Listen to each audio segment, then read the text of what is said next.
Sanding and scraping house siding. Why is this a necessary step when painting your home? Welcome to Burning Questions.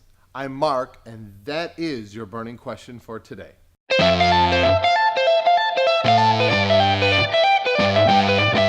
time to paint your home, but what are the necessary steps? One of those steps is properly sanding and scraping your house siding.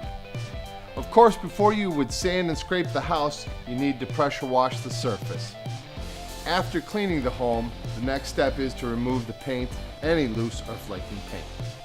This is usually the paint that did not come off with a commercial cleaning.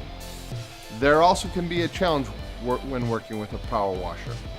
The problem that you might run into is that you can be too aggressive, which can cut into the siding of your home.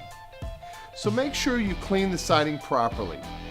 Now the next step is to get your home sanded and scraped by using the right tools. But what are the right tools? What we generally like to use is a general scraper, putty knife, or 5-in-1 tool to remove existing loose and flaking paint. After all the loose paint is finally removed by hand tooling, we generally like to sand the remaining edges down.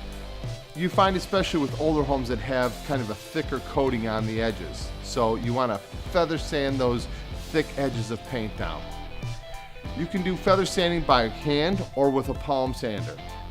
Unfortunately, I've seen over the last 28 years in my business, many cases where painters will just paint over flaking paint that they never scraped or sanded.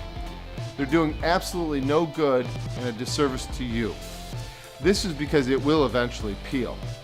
This might immediately slow down the peeling process, but not for long.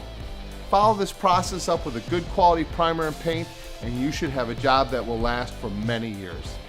Hopefully this has helped you understand one of the most important steps when preparing your home for a good stain or paint job. Thanks again for joining us. Send us in your burning questions, and I'll put them out.